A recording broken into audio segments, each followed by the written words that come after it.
Hey there, this is Rob G from Icons of Fright and FearNet, and it is my distinct pleasure to have Michael Myers here, Dick Warlock, in the studio for this commentary for Halloween 2. Well, it's great to be here. All It's a right. privilege, believe me. Oh my God. I I'm sure appreciate it. so many fans are going to be thrilled to hear what you have to say about Halloween 2. So, Wow. I hope they hear something they had never heard before. well, right off the bat, the movie opens directly where the first one leaves off, Right. but it looks like there's a little bit of new footage here. So, did you guys reshoot some stuff from the ending of the first Halloween? We shot a little bit. He used a number of scenes from the beginning.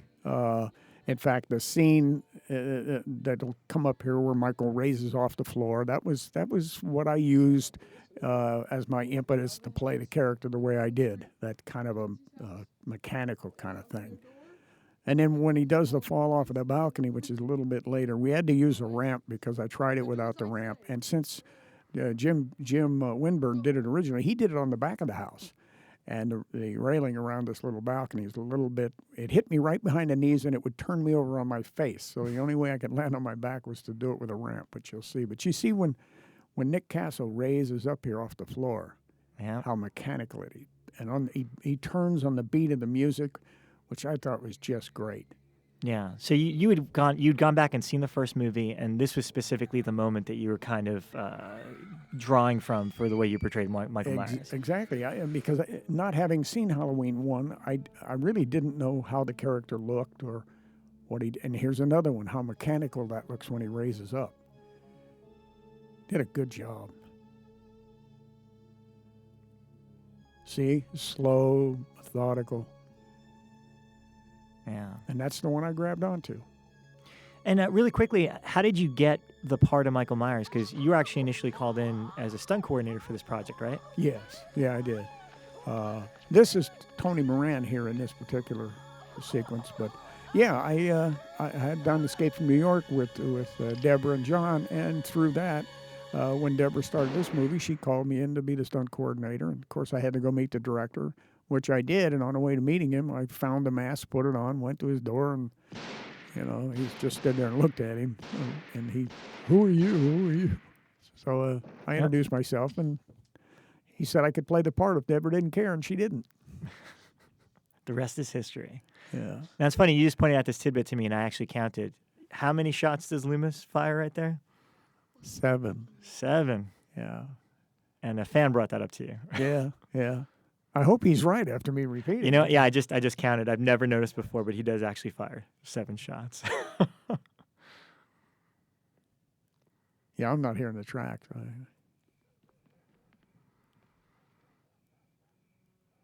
Yeah, and What he a is. guy. He's gone. Boy, Donald Pleasance, what a thrill it was to work with him. Yeah. And you'd worked with him on Escape from New York prior to this. Yes, I did. Yeah. So. And he's, like I said many times, he's the consummate actor. He knew his role, your role, and he was always ready. You never had to wait for him. He's like Glenn Ford. If anybody out there remembers Glenn Ford, the actor, he was the same way. He was always ready and prepared. Yeah.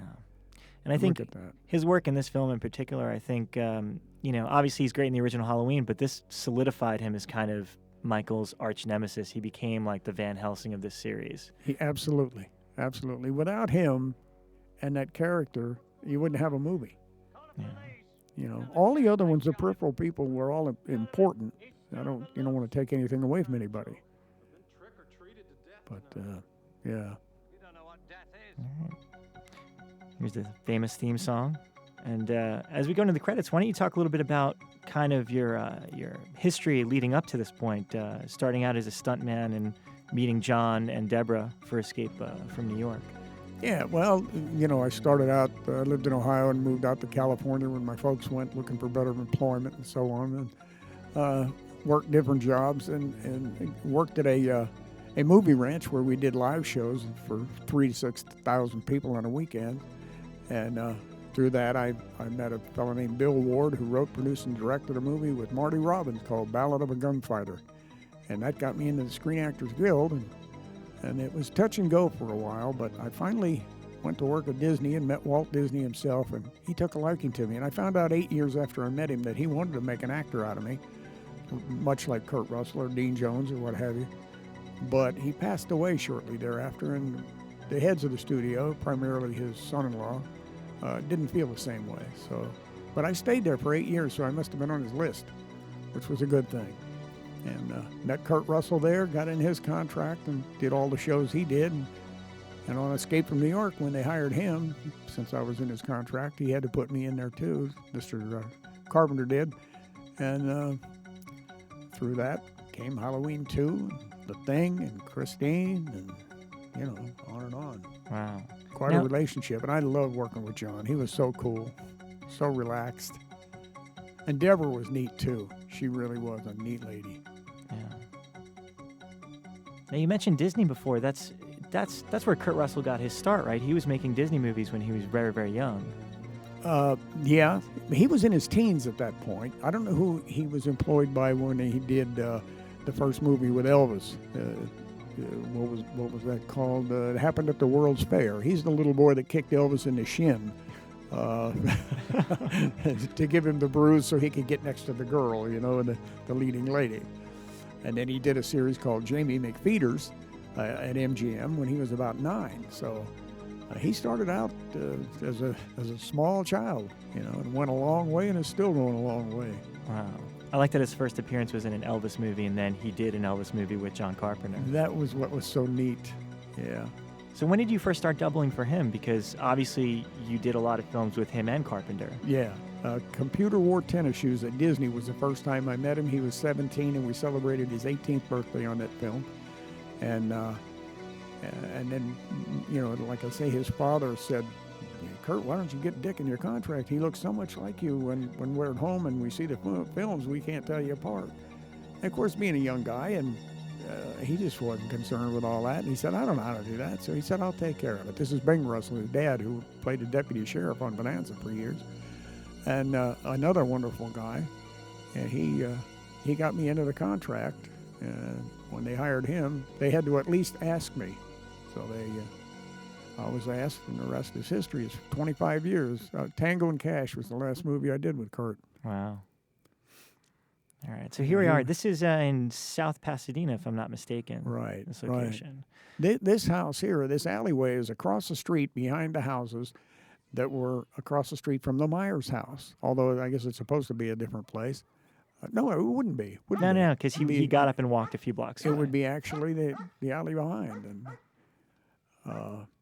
this was interesting because that dog actually scared me because I was walking down with Dean. I mean, with what's his name? I can't remember the cameraman's name. Doggone it. Dean Cundy? No, not Dean. The operator. Anyway, I can't remember his name, and I wish I could because the cast, crew, everybody on these films were just wonderful.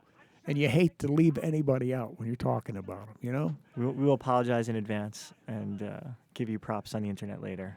Yeah. And this is pretty much the entire crew from the original Halloween that was working on this. Yes. Which was, that's why it flowed so well. Everybody knew the theme. They knew what was happening. So, yeah, the Elrod house. This lady she was a scream. You pardon the pun, but she was really a neat lady. And, you recognize her from so many films.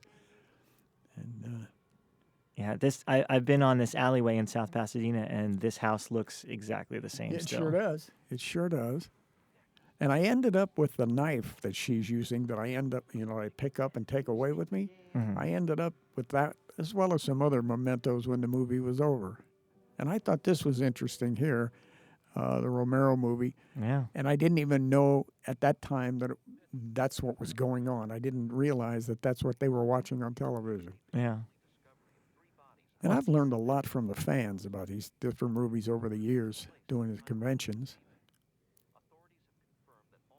It's Halloween night, so a lot of horror movies, famous ones. Night of the Living Dead, and the first one, it's The Thing, which ironically enough, John ended up remaking. Yeah. That was good, too. That was fun to work on. There you are. Yep. Man. Terrified me and countless others as kids. How old were you when you saw it? Oh, God, I can't remember. I probably 10-ish. Really? Yeah. I was 40. Now, I got to ask about the mask because one of the things that's so iconic about the original movie is what we now know is a William Shatner mask that was whited out. Right. Was this the same mask from the first movie? Did they make another mask?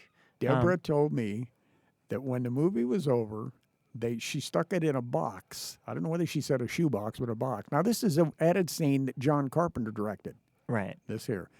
But she kept it under her bed as she moved from place to place around Hollywood or wherever it was. And she drug it out for this movie and threw it on that desk. And it's supposed to be the only one left. And I ended up with it. So you still have it to this day? No, I don't. I sold it to a friend in Ohio several years ago, and he has 2 haunted houses. One in Toledo and one in Tiffin, Ohio, which is up near Lake Erie. And he displays it at one house one year and one house the other. So he alternates. So you have a chance to see it if you ever get up in that area. But it's not in terrific shape. Someone told me that he's having it redone. Right. Yeah. And was there only one mask that you wore, or were there several masks? I only wore one. Okay. And it was the same one every day. And there were 2 other ones. One Bennett Tramer wore. Right. And then there was 1 or 2 that they burned up at the end. Mm-hmm. But the original one had a lot of character because of being kicked around, under her bed and whatever, and the nose got black. And I always wondered where I hid. When she walks into the room? Yeah, she walks into the room but doesn't see me. I think you're kneeling behind the couch or something. I'm not sure. I don't know what I was doing. Yeah. Those are the things that the fans ask. Where were you and where'd you hide? And well, I don't know. Yeah. Yeah, this random kill always kind of got to me as a kid. Me too. It kind of scared me. And I think the whole point is that, the whole first movie is Michael waiting patiently, and then by the end he's kind of unleashed. He just starts killing everybody. I think this is him at that point where he's pretty pissed off. Yeah. It's kind of nasty. But you were saying that John also shot that scene to establish some of the stuff on the radio? No. That was later on. Yeah, it's the one in South Pasadena that does that. That may have been a time, we were talking earlier off stage about the timing of the movie and making 90 seconds. That may have been something that was needed for that. Yeah, just a kill early on.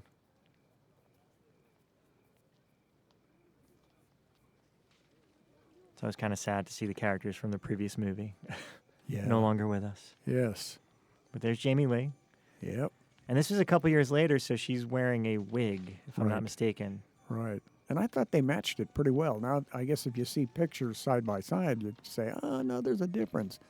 But for me, they matched it very well. Yeah, I think so. And there's 2 real nice guys who I've seen on the convention circuit, and that's Lance Guest and Leo Rossi. Yeah.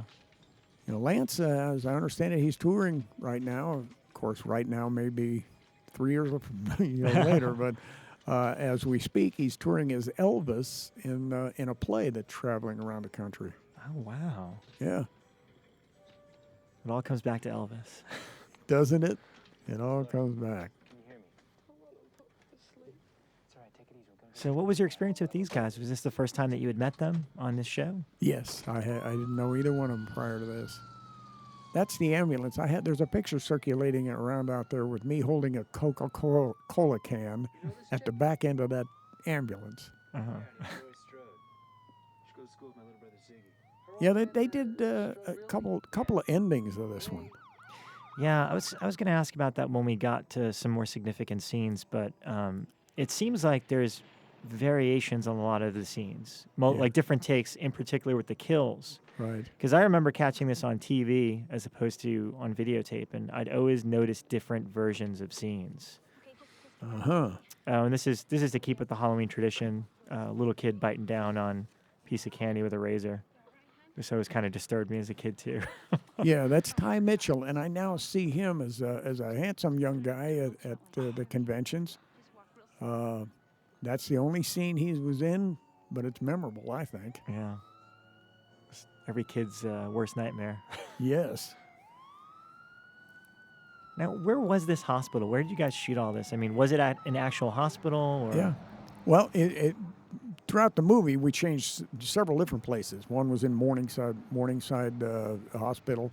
This one is at the Veterans Hospital in Van Nuys. It's on Sepulveda and another side street. I can't remember what that was. But, this is the Veterans Memorial Hospital in Van Nuys, and all the exterior shots were done there. Then I'll explain later where you cut from one to the other. Mm-hmm. There's a scene here where I am chasing her. The door gets locked. And Loomis or her are on the inside. I break through the door. Mm-hmm. The exterior of me chasing her is here. And when we get to the interior, it's at another facility. We used an unused or closed medical building. Right. I think that was in Santa Clarita. My memory is a little vague on when we'd shift from one location to another, but it all tied together well. Right. Movie magic. Yeah. And do you remember how long the shoot was and like what time of year it was? I'm remembering about 4 weeks, and it seemed like it was going into. It wasn't October because they brought in leaves. They had to bring in some leaves to make it, so I think it was in the mid or late summer, but I'm not positive. All right. And here's Gloria and Tawny, who Yep. also you can spot them at some of the Dr. conventions. Mixter. Dr. Mixter. Yeah. Boy, he had a pretty good career, too. 3-0 nylon on it. Cutting needle. Yes. Right away. We're going to have to put her out. No. Mr. Ford Rainey. Okay, relax. Relax. I'm not gonna hurt you. No. No. And Leo he's gone on to do a lot of heavies, mafias, and Italian dudes. Yeah. He's a great guy. He's great in this too. This stuff always, this is the stuff that makes me cringe, the needles. Yeah, All the other stuff I'm okay with. do you know, I think that, if I remember right, a nurse came in and actually did that. Really? Yeah. It looks pretty darn real. Uh-huh. All right, so, Yeah, there's old Brackett, yeah. Charlie Cyphers. There's nothing. He's out doing the convention circuits, too. Yeah, and he's great in this movie, although I think he's only in the first portion of it. Stop taking Yeah. orders from you. All right, Sheriff. Whatever you want. So I believe we're setting up one of the major stunts in the movie. This is where they see Ben Tramer and mistake him for Michael Myers. Yeah, I they're think. about to see what they think is Michael, and it turns out it's Jack Verbois wearing a Halloween-type mask, and he accidentally wanders into the street. And when I'm driving the police car that hits him, and what I had to do was I built a platform just fractions of an inch off the street in the front of the car, and we had to time it. I wasn't going as fast as it appears in the movie, just for safety, but he has to time it. He's not looking at me, and when he turns, he steps onto the platform and then falls to on the hood of the car. Yeah. So the timing on it was critical, and Jack did a heck of a job. Well, then we took Jack off and that platform, and we replaced it with a dummy, and I ran on into the van when the van blows up. Yeah, this is a great moment in the movie. Now, see, I was moving slow. He's moving more rapid, and the mask is white, blonde-haired. Ooh. And that's me getting out. You don't see much of me in that part. You were also one of the sheriffs, huh? One of the deputies? Yeah, cop number 3. There you are. Well, actually, in this version, you can see it. In some of them on the TV, you can't. Oh, man. Now, did you... correct me if I'm wrong, but did you guys do this multiple times? Because I feel like on the TV version, there's a slightly different edit of it. No, it probably a different camera angle, but no, we only did it once. Across the street from the Doyle house, 3 kids. Hunter Von Leer, right? The fellow speaking right there. Yeah. I think he's a shark fisherman off of the east coast of Florida. Wow. Yeah, he's great in this. I wish they had brought his character back for Yeah. the sequels. Sweetie, I can't understand you. Look, it'll be okay. We'll play some games tonight and Repeating for those of you who just tuned in. 3 people are dead tonight as the result of an attack by an escaped mental patient. I understand we're going to stay on the air now. Repeating for those of you who just tuned in. 3 people are dead tonight as the result of an attack by an escaped mental patient. Gloria is an outstanding acting teacher. Gloria Gifford. Yeah, very nice lady too.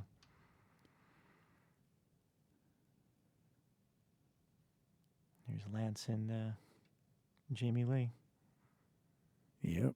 setting up their potential relationship, depending on which ending you see to this movie. Yeah. I don't know why they do that, why they make these alternate endings, you know. The director's cut, the producer's cut, the original cut. Yeah. Well, everybody has an opinion, I guess, and wants a different Yeah. version of the movie. Yeah. My theory with that is, I believe when they were making this, John was shooting additional scenes for the TV version of the first Halloween to make it so that it could play a 2-hour Oh. bracket with commercials and all that. Okay. Because they had to cut the kills out to play it on TV. That's the first I've heard that. Yeah, I'm pretty sure he was doing that while they were making this. So my theory is that they were already prepping for the TV version of this by shooting alternate stuff. Yeah. So, Okay. like alternate endings. And again, there's a few kills in particular that I remember being so different that I'll ask you about when we get to them. But that's my theory. And in one ending, he survives and is in the ambulance with her, and the Right. other he's not for some reason. Well, I personally don't remember shooting any alternates to the kills. Mhm. Moments ago, police reported that Now, you'll see somebody that everybody knows now.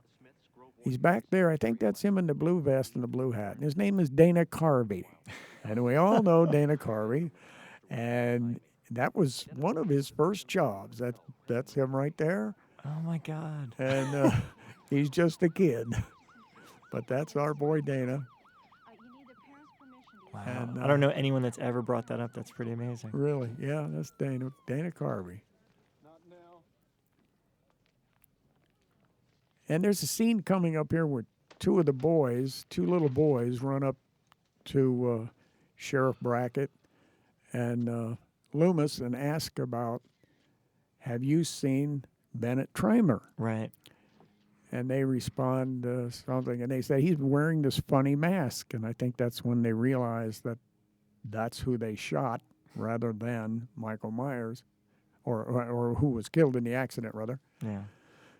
And the boy that's on the right side is my son Billy. Oh, wow. This was his first job as an actor, and since then he was 18, and since then he's gone on to do soap operas and Eddie and Baywatch, the first 2 seasons it was on. He's had a pretty good career. Wow. This is like a whole family affair because I know your son Lance is going to show up a little bit later. Yeah. And you're in this with the mask and without. I didn't know that. Yeah. Anything else that we can do for you? Yeah, these folks, like I say, it's like family. They were so congenial and willing to, yeah, let's let him do this and do that. It amazed me. I've had a lot of blessings that way as far as my career went when working with people that were really fun to work with. You work at Disney I worked there for 10 years, and it was always the same crews over and over and over. And you just, when you left home and went to work, it was like going to college with the same group of people, same group of students. Mm-hmm. I was wondering if you could talk a little bit about working with Rick Rosenthal in this film, because he had done some stuff prior, but this was technically his first horror movie. And I even think that John had initially wanted Tommy Lee Wallace to do this film, and Tommy opted to do the third one instead. He didn't want to do the Michael Myers story. He wanted to do an original Halloween story. Yeah. So what do you remember about working with Rick? Oh, who's that guy? That's my youngest boy, Lance, who's now 42. But yeah, that was Lance, and we went to this set, and he was in the dressing room with me, and John came in. And we got to talking about the scene, and they needed this little boy, And I asked John, I said, who's gonna do this? And he said, I don't know. I don't have any idea. I said, well, how about Lance? And he said, yeah, that works. So they got him a cowboy hat and that little jacket, and they borrowed one of the grips or one of the crew's radios. And that was the scene that was integral, an integral part of the movie as far as how did Michael Myers know that they took Laurie Strode to the hospital. Right. Well, that's how they found out, or how he found out. So they had to write a scene, and this is what came up. Right. And this is, again, one that John did. Yes, this is one of the 3 or 4 that John did. We got our introduction to Pamela as well. Yeah. Fan favorite. Very, very beautiful lady. And a sweet lady. Really a sweet lady. And John complimented Lance. He said, you did a good job. You've never done this before. And Lance was just tickled to do it. And he even comes to some of these conventions now and then because of this little character. The boombox boy is what they call him. Yeah. Lance is actually a composer now, right? Yes. Yeah, he does music for films. Yep. Yeah, I remember the Motley Crue. He wanted to be the drummer for the Motley Crue, and then it was Kiss. And he and the kids in the neighborhood, they'd get their parents to paint them up as the Kiss group. Mm-hmm. And now he teaches drums in where he lives. He's got like 25 or 27 students, and transferred that music ability over to scoring music for films, and pretty successful. I'm sorry, but I'm admiring the Michael Myers walk, because you have such a distinct walk in this film that I think a lot of fans have kind of loved this movie for it. Well, I had no idea that would happen either, but it did, and I'm grateful for it. Yeah, that was one of the highlights of that 25th anniversary Halloween convention back in Pasadena a few years back. I remember you did a panel with all the other Michael Myers, and at the end of it, somebody asked you to walk across the stage, which you did to much applause. Yeah. Well, did you hear what I said to him when I stood up? No. To the other guys? No. I turned to the other Michaels, all those guys, and said, listen up, guys. You'll learn something. And I think it went out over the microphone because the audience, they went crazy. Yeah. Well, I get complimented on the walk a lot. And like I say, I didn't know whether I was doing it right or wrong because neither Deborah nor Rick ever said, too fast, too slow. So I figured I was doing what I needed to do and hoped it would turn out. Now, I got lost there for a minute as to what was going on. Oh, Mr. Garrett, Cliff Emick. He comes to the conventions too. Yeah. Nice guy. I didn't run into one stinker on this movie. Mm-hmm. And you always have a few, like Buddy Hackett. Looks like Cliff's also watching Night of the Living Dead in the background there. Yeah. Miss Pam. Yeah, that hot tub scene that we did it was tough to shoot. Mm-hmm. It was tough for her. The water was ice cold for her and Leo. And they played it like it was the way it was supposed to be. Mm-hmm. The shopping bag out by the mall? I'll tell you something interesting. Maybe I'll wait till we get to it.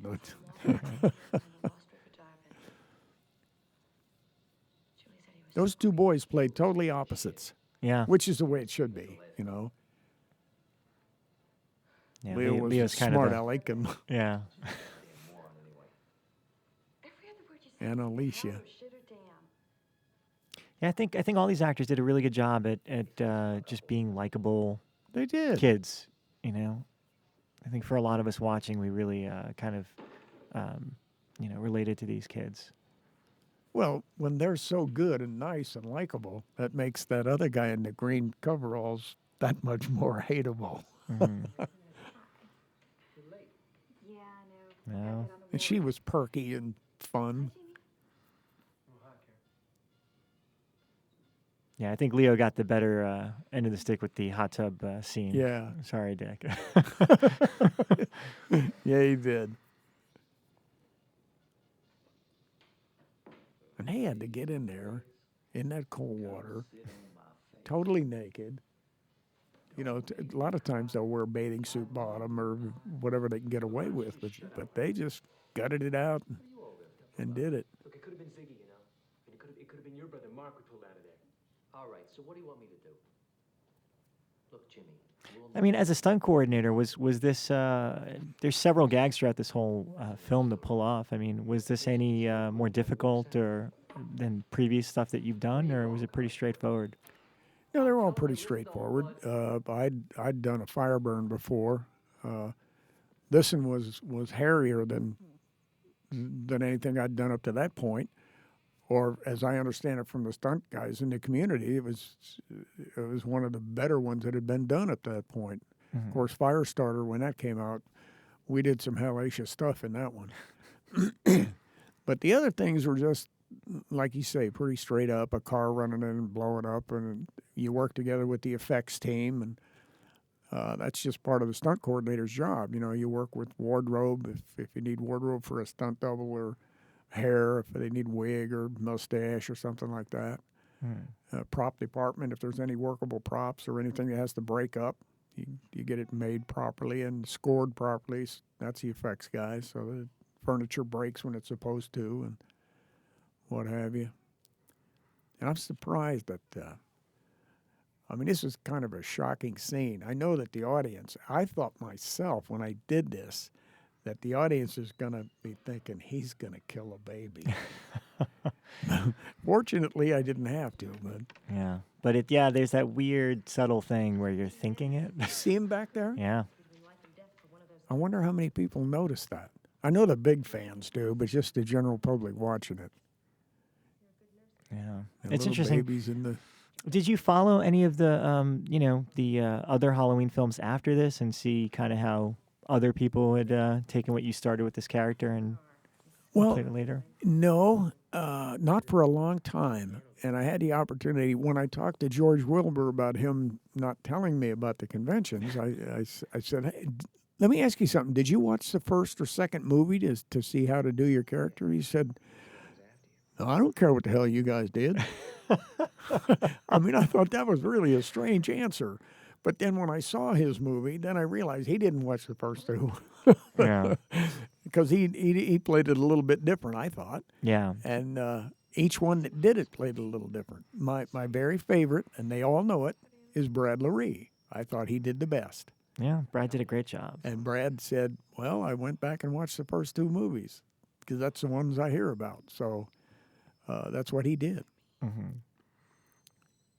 And Brad, all of them are nice people.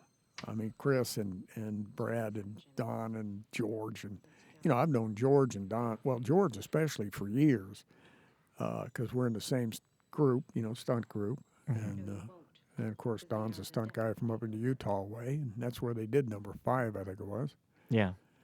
And there were 3 or 4 guys that played. Tom Morgan was one of them that played Michael in 4, as well as George. They hired him first. And then when Mustafa Akkad came on the set, he said, oh, no, I want Jason. That's what he said about me, too, when they wanted to bring me in for part 4. And he said, no, I want Jason. So he was looking for the, you know, when he made the physical gesture, it was like broad shoulders and Alex Karras kind of a look, you know. Yeah. And, which I think, not to take anything away from any of those other actors, because I thought they all did a fine job. But I think the thing that works so great, especially in these first 2 movies, is that Michael's kind of this tall, skinny, he's an intimidating presence without being this bulky Jason-like character. And I think that's why we all love this character so much, is because he's not like Jason at all. yeah. And in those latter movies, he kind of just became very Jason-like. Well, and in the remakes, he's 6'8". Yeah, which is Yeah. a bit excessive, but okay. Well, I'm 5'9". Now, I did wear cork insoles in my boots, and I went out and bought the outfit. I bought the coveralls, and I bought the boots. Uh-huh. And I deliberately got boots with big heels on them. So I was right at 6 feet as the character, where really I was 5'9.5", you know, in reality. But then, you know, he grew. He went, now in part 4 he changed sizes, because George Wilbur is shorter than Tom Morgan by a couple inches. So he went up and down throughout the rest of the series. And that's funny. You were unaware of kind of the conventions and the fan base until George Wilbur told you about it? No. Don Shanks told me about it. We were working together on a Married with Children episode. Right. And that's the first I'd met Don. And he said, "So you're Dick Warlock?" And I said, "Yes, sir." And he said, "How come you don't do these conventions with us?" And I said, "What conventions?" And he said, "Well, we go out and meet the fans and sign autographs and stuff." I said, "I don't know anything about them." So later on, he explained it all to me. So later on, I'm at the office and George comes in. I said, "How come you never told me about these things?" So it was Don Shanks that clued me in. And then this buddy of mine, Denny Pierce, another stunt guy, he said, "Dick, you got to get out and do this." And he kept pushing me to go out. And so I got a hold of the fellow, Tim Chapone, I believe that's his name. Yeah, Tony Timpone from Fangoria. Yeah, exactly. Yeah. And I approached him, and he said, "Oh, okay, we're doing one in Los Angeles. Why don't you bring your stuff down and do it?" So I took the Myers mask and the coveralls and the knife and the scalpel, and I trudged it down there and put it on a dummy. And people took pictures with it and everything, and then they want to feel it, and then they want to hold this and hang on to that. And I had to kind of back off because it got to be a bit much, you know. I mean, I couldn't watch that stuff and still do the other things, so I never took the stuff to a convention after that. Wow. But that was my introduction to them. And excuse me, I only do a couple, maybe 3 a year. I'll do some haunted houses, you know, but I never really wanted to overexpose myself to where when I went, it was, oh, it ain't no big deal. He's going to be here, you know. I at least when I went wanted, "Hey, Warlock's here. Let's go talk to Dick." Right. And I get a lot of that. I mean, fans that have been by before, if they're at the convention I'm at, they'll come by. "I just want to come by and say hi to you and Kathy, you know, my wife." And it's really a lot of fun. Here comes Cliff. And there's one thing Cliff does in these scenes here that I think is really neat, and it probably wouldn't mean anything to anybody else, but when he approaches those cabinets and he slowly puts his finger under the lock and flips the lock off of each one of the hasps, you know, Yeah. that is so cool when he does that. Small things amuse small minds, you know. That's why it's No, it's just that's fun character work. yes, it is. Little things that I mean, he had a characters small part, but he made it big the way he did it, you know. do. Yeah. Plus, we're waiting for your appearance anyway. And Yeah. We're not sure where it's going to come. Where's so he hiding? those little things always kind of set us off guard a little bit. Yep. Mr. Garrett. This poor guy seems terrified. Yeah.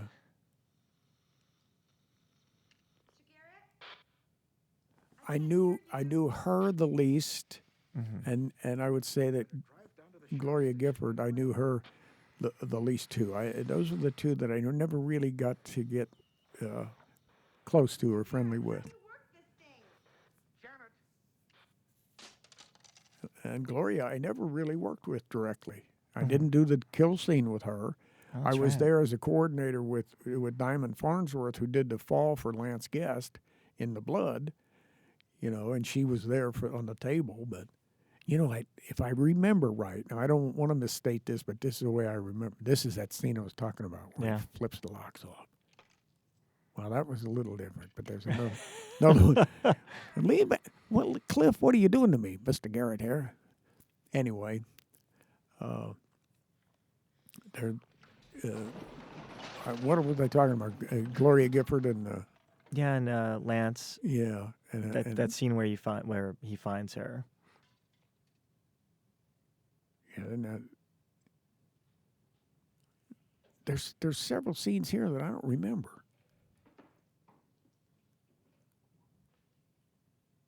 Yeah, they. This must be a little longer version. Yeah, I think they. See that? See how he that's flipped what that? you remember. Yeah. That's what I remember. I thought that was cool. You're gonna get it.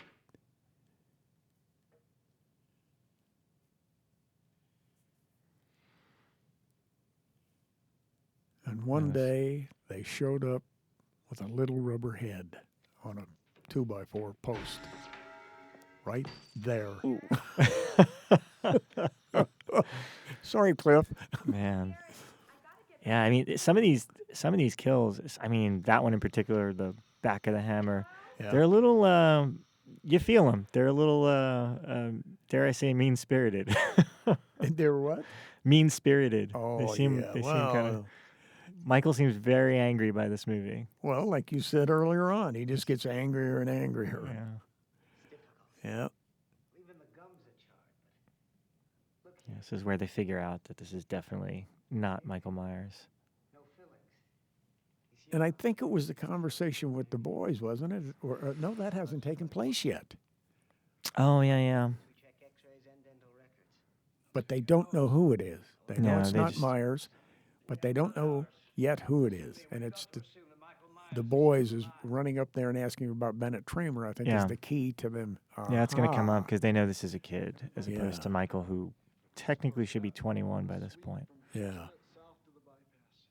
I want every street, every house, every backyard. I mean, so many people have different interpretations of how they feel about Michael Myers, the character.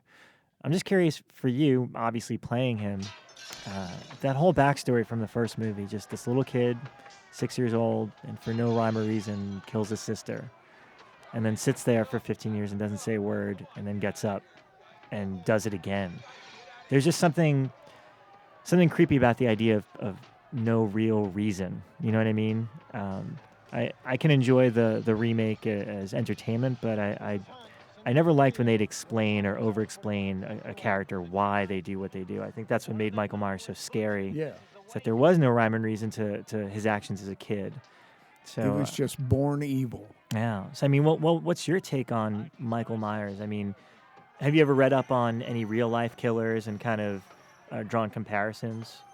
No, but I wish I had because it'd make an interesting story.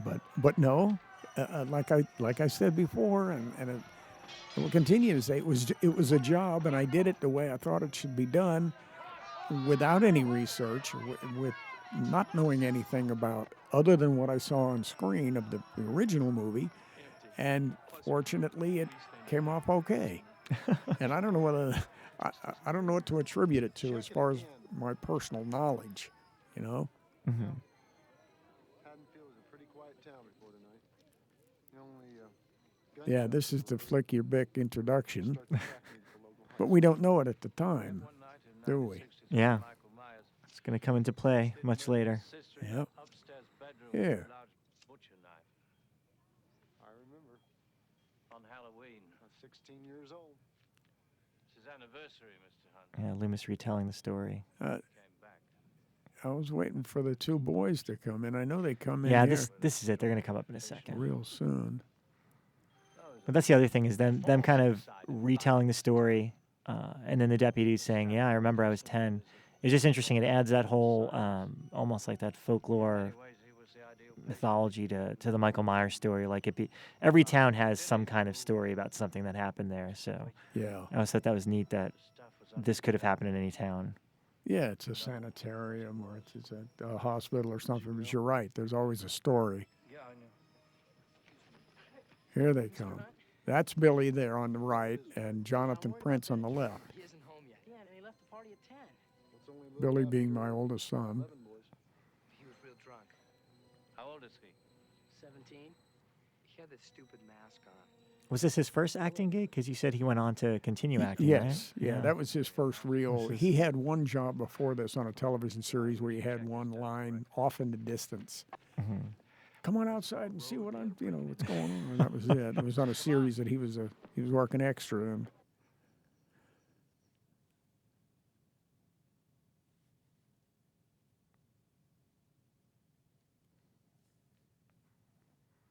Oh, Pamela. Yeah.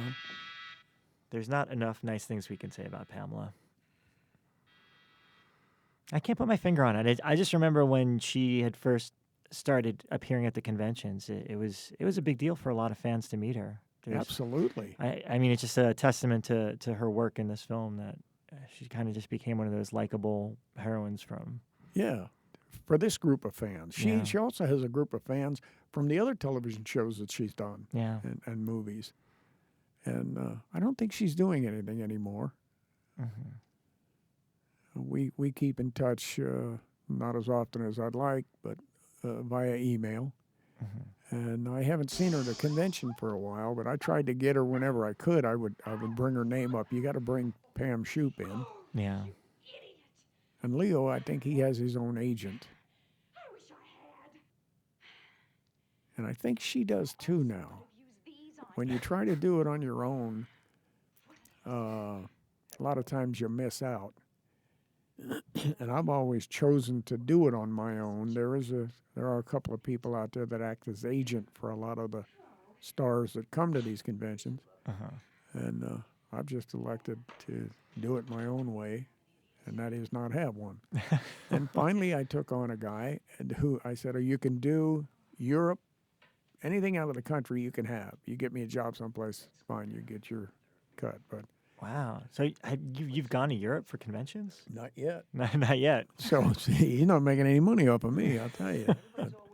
But if he does, he gets it. No, I haven't. I've gone out of the country a lot to work, but not for conventions. Right. But shoot, they do them in Australia, they do them in Germany, they do them in France. You know, they do them all over the place, and I'd like to do some of those. Yeah. What's been some of your most memorable kind of fan interactions at these conventions? Because I imagine when you first started, it was probably overwhelming to meet so many different people that respected your work in this and other films. But anything stand out? Have you ever gotten any, I don't know, unusual gifts or anything like that? Oh, I get gifts all the time, especially the masks. You know, there's a lot of young mask makers out there that make their version of the Myers thing, and they'll send them to me. I've gotten, oh yeah, just tons of complimentary emails and things like that I cherish because, you know, I mean, I'm a nobody, really. I mean, I'm a guy who falls on his head to make a living. Now, how bright can you be to do that? And it still amazes me that people want to come up and meet me and talk to me and have me put my name on a piece of paper, you know, or on a picture. It's just, whew. Right. Well, I think the horror fan base in particular is unlike any other. We're very devoted and we love this kind of stuff. And I mean, not only were you Michael Myers in this film, but I mean, you've worked on several horror films over the years. Yeah. Pumpkinhead, I think some of the Child's Play sequels, you know. Yeah. How do you feel about the genre itself and working on those type of pictures? Well, I find it fascinating. You know, all the work that I've had, whether it was the Disney family stuff or whether it was the horror genre, I do, to be in all honesty, I wish I had gotten to work on John Wayne's westerns, you know, with the cowboys, because I always wanted to be a cowboy. That was the first thing that I wanted to be. And I never got really the chance. I've done some horsebacking jobs. I worked on Bonanza. I worked on Gunsmoke and several things at Disney where I got to ride, but never really got to do the hard stuff. And I always wanted to do that. But I'm satisfied with where my career went, like this scene here in particular. But I think I mentioned many times that what people saw on the screen, I didn't see because I was behind her. I never saw that. But there's a scene within this scene that I had to apologize to her for, and that is when I come up behind her and I put my hand on her shoulder, she will turn. Well, I'll wait till it happens. Right. Now, for you that don't know this, there's many of you fans that already know it. That water is ice cold. It's not warm and hot like it's supposed to look. But they endured and they did it. The steam is probably, if I remember right, from dry ice, but I can't remember. It might have been a smoke machine. But yeah, they were pretty gutsy to get in there and do that. Yeah, I think this is probably the most memorable scene and kill sequence from, if not all the Halloweens, definitely Halloween 2 for sure. I mean, I imagine you get asked about this pretty frequently. Do you? Do you get asked about this? Yeah, frequently? yeah. Well, they asked me, "What's your favorite kill scene in the movie?" And I just look at them and smile and say, "The hot tub scene." And then they, "Oh yeah, well I know why." Well, they don't know why, but I just threw that out because it is so memorable. You know, it's a pretty good scene. The way it was shot, the way it was acted. You know, I didn't do much with Leo. I just Yeah. put a I think that's what makes this so effective is you see what happens to Leo kind of in the background. yeah. And then just the suspense leading up to you coming up to Pam. I don't think I've ever seen this version. Oh. I've never seen her exposed as much, or him as I'm looking at now. I must have the TV version at home. Yeah, there goes Leo. He's down and out. I know they ran everybody out of the room for this when they were shooting, except those that had to be there. Ray Stella, that's the camera operator's name that I was trying to remember. He was thankfully. the first one to really use the steady cam. Yeah. Ray Stella, and that was in the original film when he goes all the way around the house, through the house, upstairs to kill the sister, and comes back down and out front as the little boy in the clown suit, all in one shot, Wow. carrying it. Now, when I put my hand on her shoulder, she thinks it's Leo, and she gets a hold of my hand. She's about to get a hold of my hand. You want to go And- to breakfast later? She puts her thumb in my thumb in her mouth and sort of nibbles on my thumb. And I had to apologize to her because my hands were filthy. I mean, So this is filthy. kind of improv. You didn't expect that to happen. I didn't expect that at all. She didn't do it in rehearsal or anything. Well, you know what's great? I just noticed for the first time that was all one long take Yeah. from you killing Leo coming out to her. Yep. Yeah, now the way we arranged this is I put my hand on the back of her head and I said, now I'll apply a little pressure. When you're ready to go down, you go down. When you've been under long enough and you want to come back up, just start pushing up on my hand and I'll bring you up. And that's the way we did it. And she was very happy and pleased at that. Wow. Yeah, it's definitely a very brutal, memorable kill. I mean, how long did it take to shoot that? Because I imagine with the makeup, they had to, because as you Yeah. pull her up, there's several stages of her kind of Yeah, they peeling. layered that on. It was several days. Wow. Several days of shooting. Yeah, and Leo was out. He was gone. Once he got killed, he left.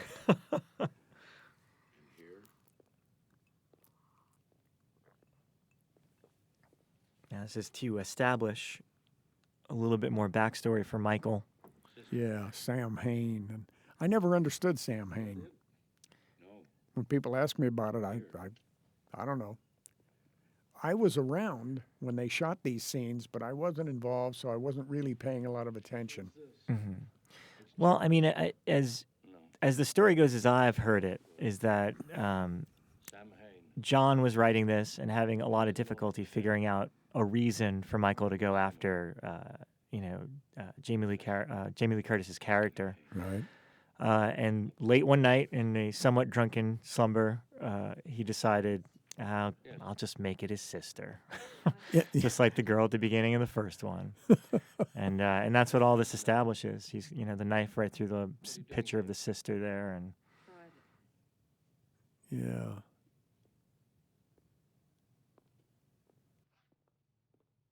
That's Nancy. she appeared at the beginning of the first movie with Right. Dr. Loomis, with Donald. And she came back for, I think, H2O, the opening scene of that. Can't order me. no. But the governor can. Yeah, I'm glad they could bring the characters back from the first movie. You know, Yeah. that they were able to do that. All over the state. The patient escapes once. I don't know if she's done anything after this or if she's doing anything currently. Do you? I'm not sure. I think she acted quite a bit between this and H2O, if I'm not mistaken. Might he send you down Yeah, sometimes I wish I had some good tales to tell. You know, those really interesting tidbits that people want to hear all the time when they read People magazine or whatever. But I don't have any of those stories. Well, you're a nice guy, so you didn't cause any gossip. There is no need for. Well, there was probably gossip on every film I ever worked on, but I never really got into it. Yeah. You know.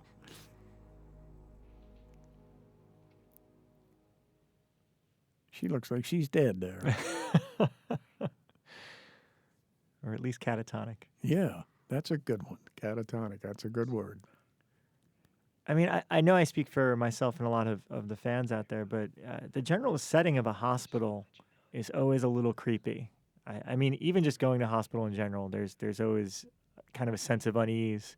Did you get a feeling like that shooting at one at all, or was it just, we were shooting at a hospital, a bunch of people everywhere, it's not creepy or weird at all? In this movie, there's nobody in here but the cast. I don't. I always wonder where the other patients are. I'm surprised I saw the guy cleaning up in the back with the floor polisher. You know what I'm saying? But that was the only thing that really I thought about is where are the other doctors or patients or what have you. But I guess late at night, and it was late at night in 2008, in October 27th, 28th. That my mom passed, and it was near midnight. My sister and I got up and went to the hospital, and it was much like that. There was no real activity except around my mom's room. Mm-hmm. So that brought back the reality that hospitals are, in fact, quiet at night and not a lot of hustle bustle. So it became then a reality that hospitals could be that way. Yeah. Well, I would not like to work that night shift. So here's a great, memorable scene as well. Oh, yeah, Dr. Mixter.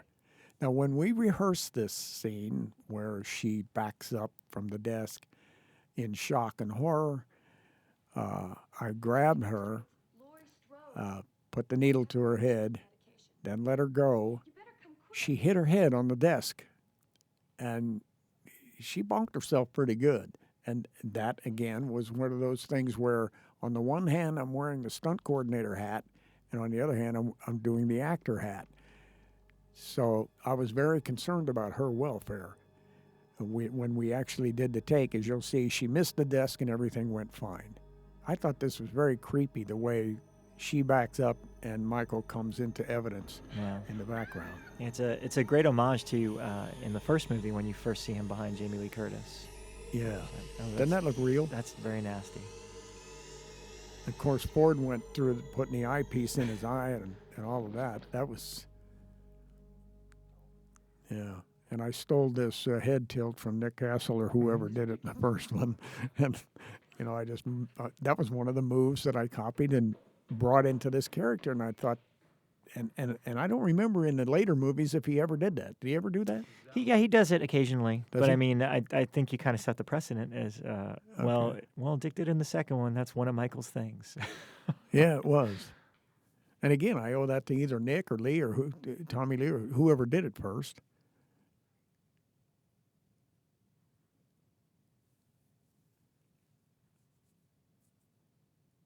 Now that last sequence with those two kills, was that shot by Rick or John? Those two kills? That was Rick. Yeah, Rick. Okay, because Yeah. throughout the years, I think it's been exaggerated. I know there was 2 or 3 things that John had shot, but over the years, the rumors have kind of exaggerated to the point that, like, oh, John's the one that shot all the kills. No. No. So The one outside that house when I walk and go in that lady's house and cut her throat when she gets off the phone, or when she's talking on the phone, that one. That's the only kill that I remember him doing. Okay.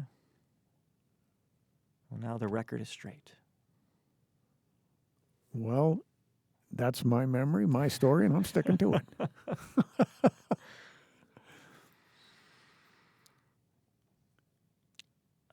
It's funny because we actually mentioned, we were talking about Jason before, the Jason character and how he compares to Michael Myers. But you had actually worked on one of the Friday the 13th, I believe, the Friday 13th 5, A New Beginning. Yeah. True? Yeah. And the guy who played Jason in that was Michael in Part 4 for, not George Wilbur. Yeah, Tom Morga. Tom, yeah. I hired Tom.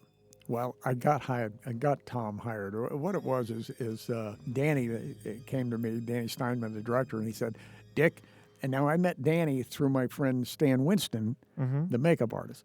Anyway, Danny said, I need somebody to play Jason.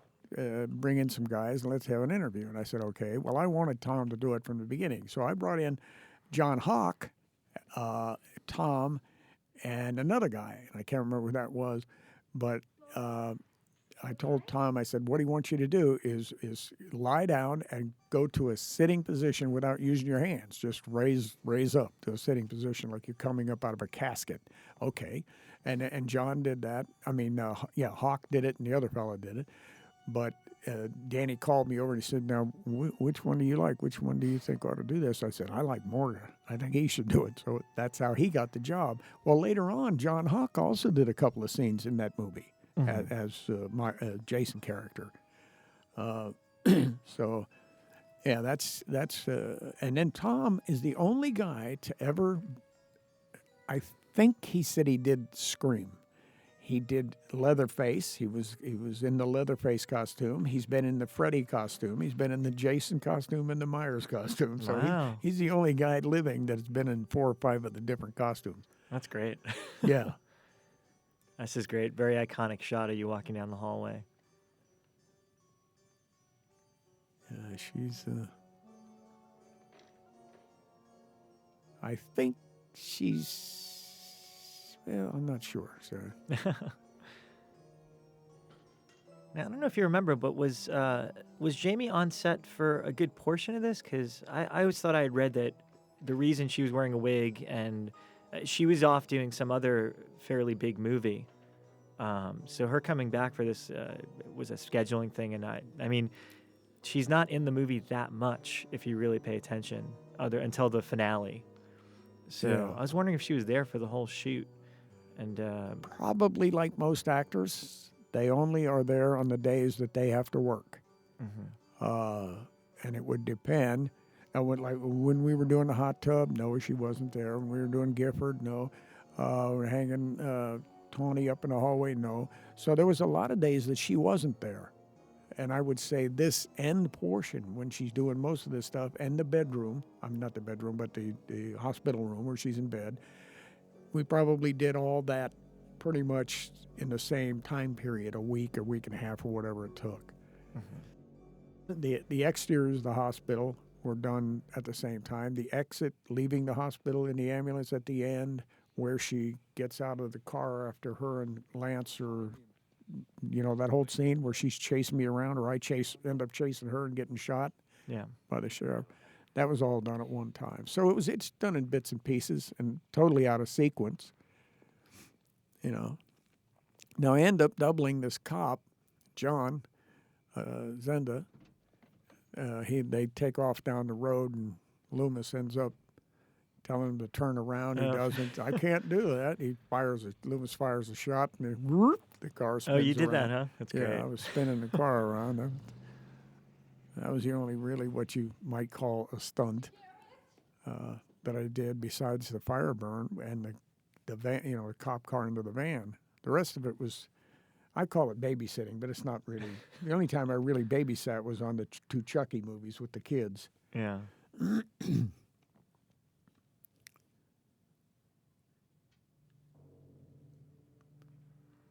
There we are again, the stroll.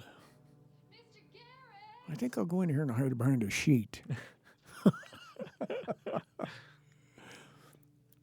Well, it's great because I think now she runs by, so it's like, just missed you. There we go. Yeah.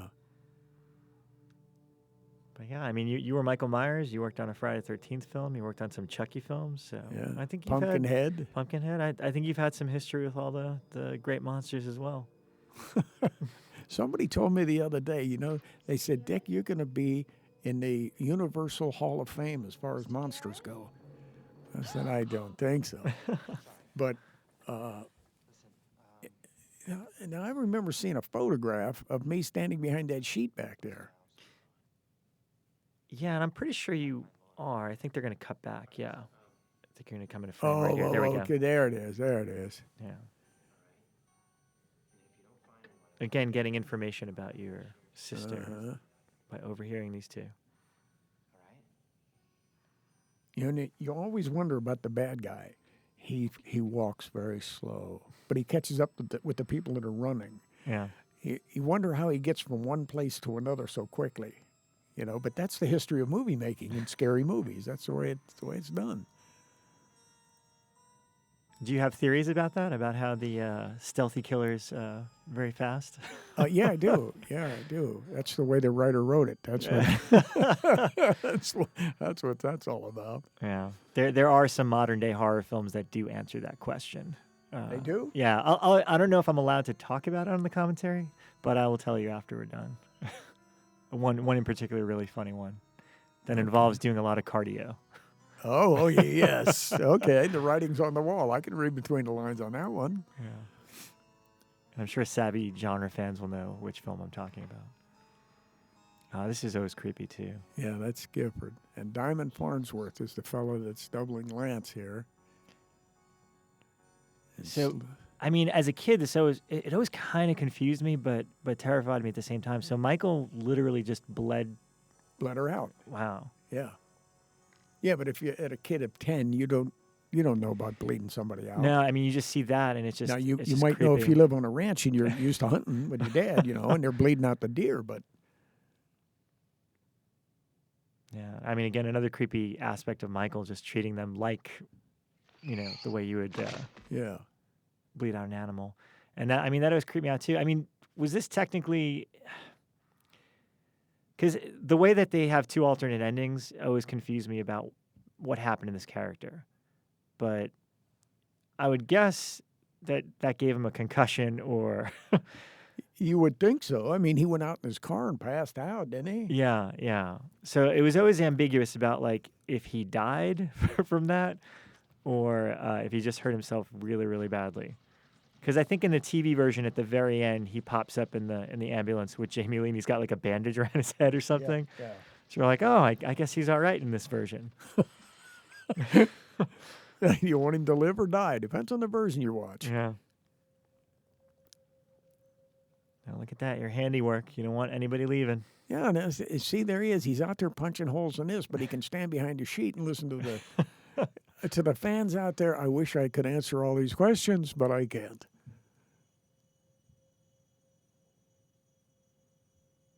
And I don't look at this thing the way an actor. If an actor was sitting here, they go in all this esoteric reason for that and this and I never have done that. It's just a physical thing for me. And if it works, fine. If it doesn't, we'll make it work. Right.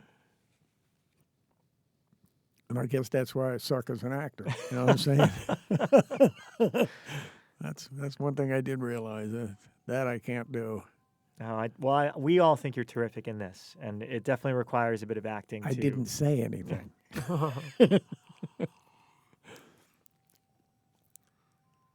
But I appreciate the compliment. I really do.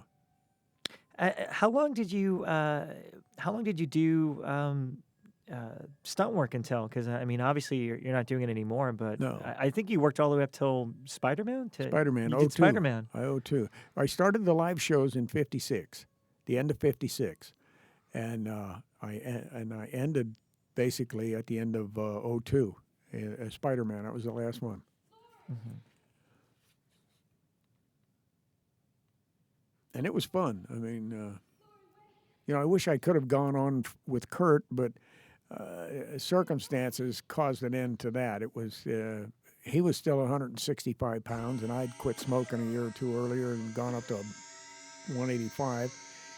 And I struggled to get down for Tango and Cash, and really it was rough.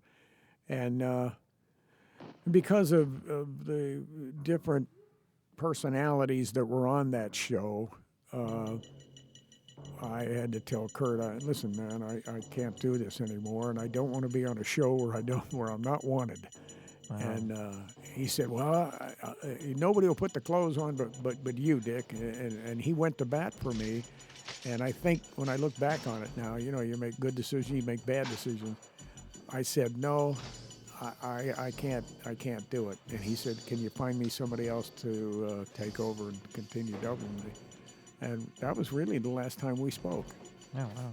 And I've written him via his agent a couple times, and I've never gotten a response. So I don't know if he ever got it. People ask me about this one, looking down and walking down the steps and not looking down. Yeah. What I did is I counted the steps. I did it a time or two without the mask and without looking, and I knew how the steps went. So, excuse me. So that's how I did that. Well, just at that point, you just seem like you're so focused Yeah. on getting your victim at this point that you don't even need to look down. I don't know how in the world I missed her at these windows. You know, when she climbs through that window? Yeah. Yeah, at this point, I think you're just toying with her. Yeah, maybe. Yeah, there's a gal named Donna Garrett who does the fall through the window here for her. We neglected to talk about it before, but Tawny's kill is also a fan favorite, and I'd like to think that you're super strong and can hold her up with one hand, but I imagine that was all wires and stuff like that. Yeah, it was. It was actually a flying rig that was used at Disney a lot, where you flew people. The wires came down and hooked onto a harness, which they wear underneath their costume. Mm-hmm. And several different gimmicks were used. We used what they called a teeter-totter to raise her up when you only see her from the waist up when I'm lifting her. She's standing on like a teeter-totter and you're lifting her up. And the other way was that she held this bar and we pulled her up when her shoes dropped. And just several different cuts that make up the whole thing.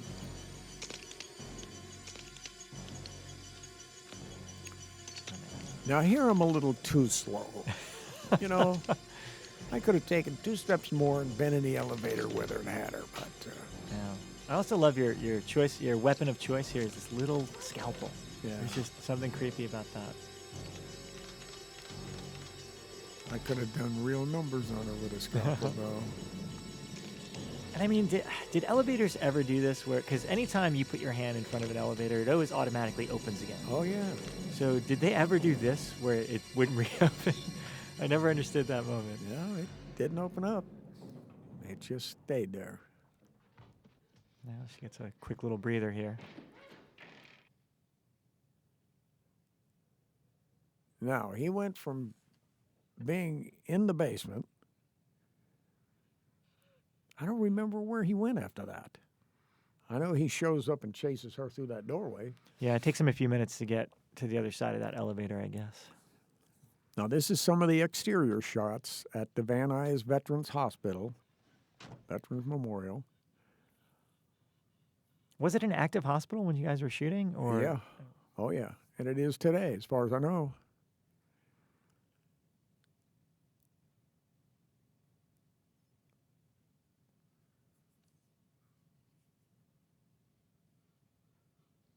This is Lance's last appearance, which has always been an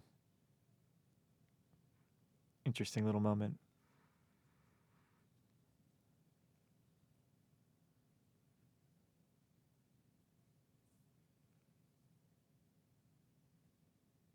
Where is Lance? Oh, this is that stunt you were talking about, where he spins the car around. They finally tell Loomis that Oh, yeah. Yeah. Lori is Michael's sister. I'm sorry. Yeah, John Zunda was a nice guy. I don't know how he came to be on the picture, but I think he was friends with I Rick think there's something else you should know. You see the blackboard back there? from film school or something. Yeah? But he was a nice In fellow. order to appease the gods, the druid priests held Now, see, I fire didn't talk to her really at all, war criminals, the insane, Nancy. I didn't animals. have anything to converse with her about. Yeah. I never made it a habit of just going up and engaging in conversation with people, unless I had to, interact. And then I kind of want to get to know them a little bit, so that they trust me. Yeah. Sam Hain isn't Because actors really, they're very vulnerable when it comes to doing stunt work. The seasoned ones aren't so much, but the ones that don't work a lot around action movies we're all afraid or have something like that to do, Mm-hmm. they can be a little bit intimidated by the whole process. Please listen.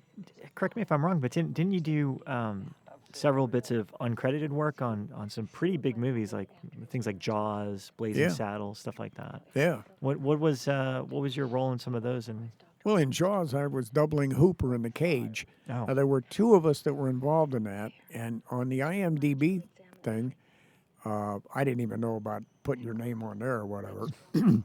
But another fellow put his name up as Hooper's double. Well, there's one or two scenes where you see the guy. One is, I think, the eyes, when his eyes are so big. I think that's the guy. And there's one other scene that escapes me, but he put his name down as Hooper's double. Well, when I went on to IMDb, I wanted to put my name down. Well, they wouldn't accept it. For the longest time, I tried for over 2 years, and I think finally it's on there as uncredited, Hooper double. But everybody knows it was me. Turn this car around now. I can't do that. I've got orders. Those orders just changed. Dr. Loomis. Stephen wrote a note to me, not a letter, that said, now what was it exactly? Dick, we apologize. We know you were, that Ed was a facsimile and you were the real thing. And this resulted from an Enquirer magazine article where this little person used my picture in his article where he escaped the jaws of death. Well, there's a whole story that goes with that, and if they ever do a DVD on Jaws, I'll tell the story, but it's too long to tell here. But Stephen was very nice about, apologizing to me for what he did and so on and so forth. But so people out there know that I was the guy that did 99% of the cage sequence in Jaws. And there's a lot of movies that we do.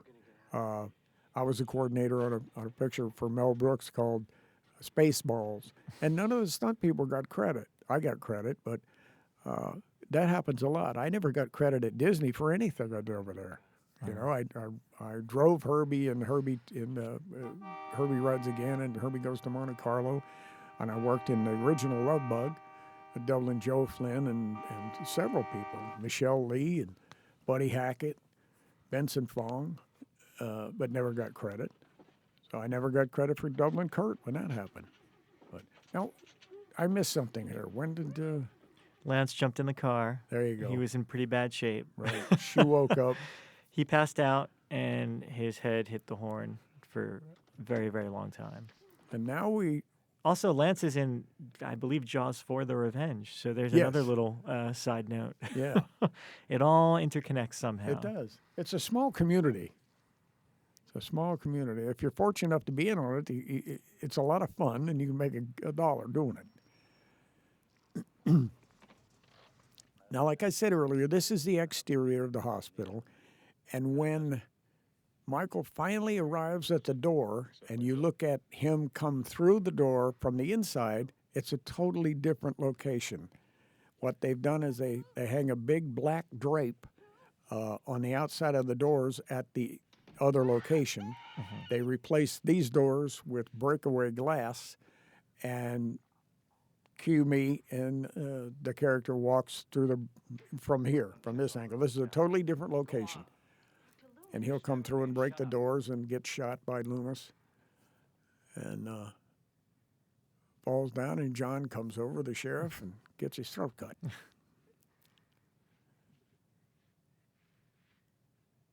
Yeah, that's the scene I wanted to ask you about, because in this version, as we'll see, it's he leans over and cuts his throat. But on the TV version, they actually both stand up, and I think he stabs him in the back. Yes, we did do two versions of that. Yeah. And it was so quick. It's let's do this while we're here. Yeah, all us fans have noticed. Yeah. It's like, wait, that's totally different from the last time I saw this movie.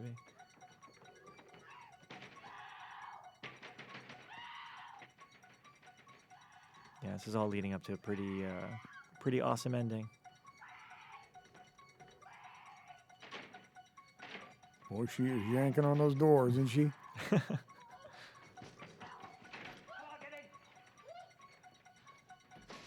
And I thought Ray Stella did a terrific job as me, or the Michael Myers character, with the Steadicam, my point of view. Yeah. Great gag.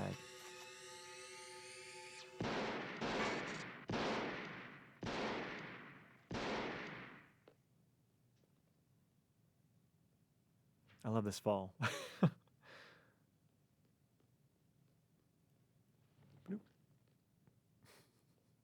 Get away from him. Get away from him. He's dead. No, he's not. Look at him. He's still breathing. God, Donald sells this so well. It's because of Donald that I'm terrified of this guy on the floor. Go outside. Get on that radio and get Hunt.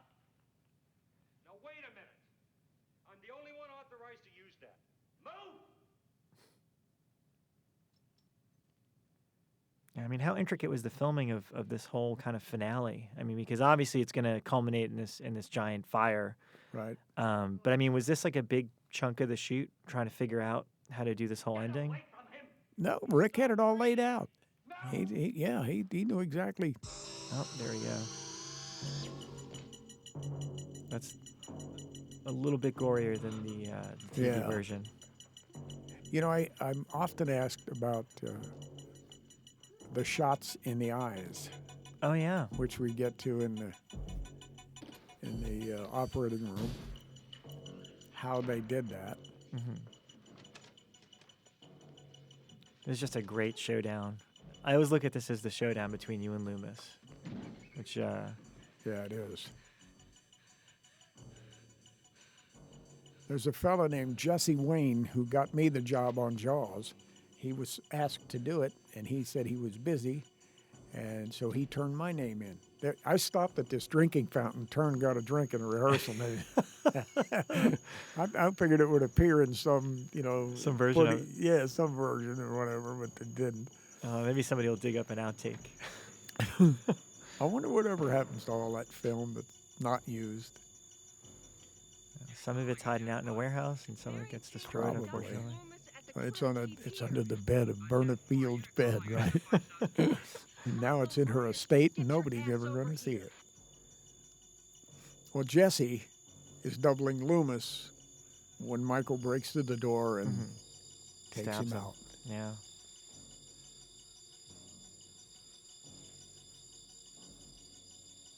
Yeah, this for a lot of fans, this is a pretty pivotal scene, which is ironic because you told me before there's a lot of things you don't like about it. So It's mainly the slashing with my hands over my eyes that I didn't care for.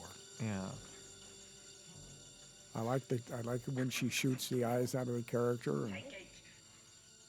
Take it.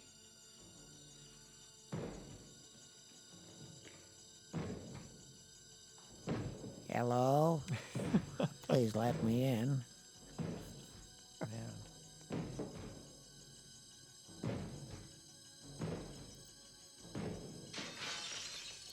I thought he had some interesting cuts. The shadow on the wall, and the Yeah. banging, and yeah. Here he comes. Oh, shouldn't have used those 7 bullets before. Yeah. Ooh. I forgot to reload.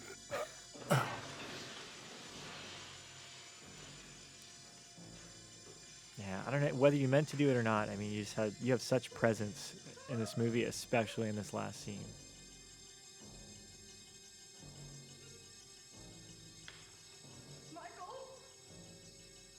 Now, in a minute, she's gonna shoot your eyes out, and you're gonna start swinging. But one of the things I always found so creepy is while you're swinging, you're like almost like making these noises, these like grunts. Not the knife itself, the actual. Oh. I was curious if that was you, or if that was something you did on set, or if that was like sound effects added later. Sound effects. Really? Not you? Yeah. Okay. Well, the way they did this was that I had a tube in my hand with a bulb attached to it, filled with blood. A line ran up to the back of my head and then split into two with two copper tubes that came over to the eye holes, just above the eye holes. And after I got shot, I was cued and squeezed the bulb, and the blood comes down. That's why my eyes still appear there, even though they're supposed to be gone. Yeah. Yeah, I thought this was crazy, but it had to do it to time it out. Yeah. Has to be a reason for them to distract him here. But I could have pulled my hand down. You just took 2 bullets to the head, man. You're in a lot of pain, probably. Oh yeah. Yeah. See, I always found it creepy. If you really listen, he's making like these weird grunt noises, like he's in a lot of pain. I just always thought it was odd. But I love this moment of realization for Loomis because at this point he's obviously responsible for this guy getting out, and I just like that he kind of accepts. Yeah, I got to take him out, and I got to go with him, I guess. Well, you know, another thing that puzzles me, it's not so much that Michael burns up at the end, but Loomis should have too. I mean, he's right He in the does. heart of that thing. Well, I mean, look. Should have put a couple scars on him, and you know. For Yeah, the he next was one, good but to know. Technically, as a real diehard fan, I like to think that the story ends here. The other sequels are fun, but I consider them sheer entertainment. Yeah. My version of Halloween ends right here. It's time, Michael. That particular face shot with the blood tears, Mm-hmm. that's become very popular among the fans as far as a picture to buy. Yeah. And this was done. In a studio across from Paramount Studios, a place called Producer Studios. I don't know, the name may be different now, but this is on a sound stage. And that's created with propane. They put this glue all over my suit behind the propane, and I walk through it, and it lights me on fire. And as you can see, the flames are rolling down the top. It had a ceiling on it. It made it very hot. And they extended this by cutting. But it was a long burn for as intense as it was. When I went down, my son Billy and 3 other guys had fire extinguishers, and as soon as I hit the ground, they were in on me to put me out. This, I think, is one of the masks that they got to burn up. It was made by Don Post, and like the Bennett Tramer mask, they just designed them to look like what they wanted them to look like. And I don't know who that was. I guess that might have been Tommy. Mm-hmm.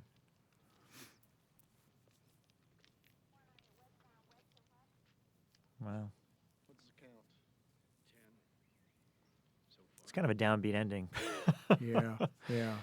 But for a lot of us, this is one of our favorite, probably our favorite sequel to the Halloween movies. I thought it was one of the better ones done as far as a sequel goes. And this is the way I think sequels ought to go. They ought to be a continuation. There's Dana Carvey. Dana Carvey again. I can't believe that. And the lady there in the red vest, she later on, her name is Susan. Oh boy, forgive me. She became the producer of 911. What was the name of that show? Reno 911? The comedy show? Or No, the series. Rescue 911. Oh, okay. Yeah. Wow. So that was Halloween 2. When There was the we last are. time you saw this? Do you?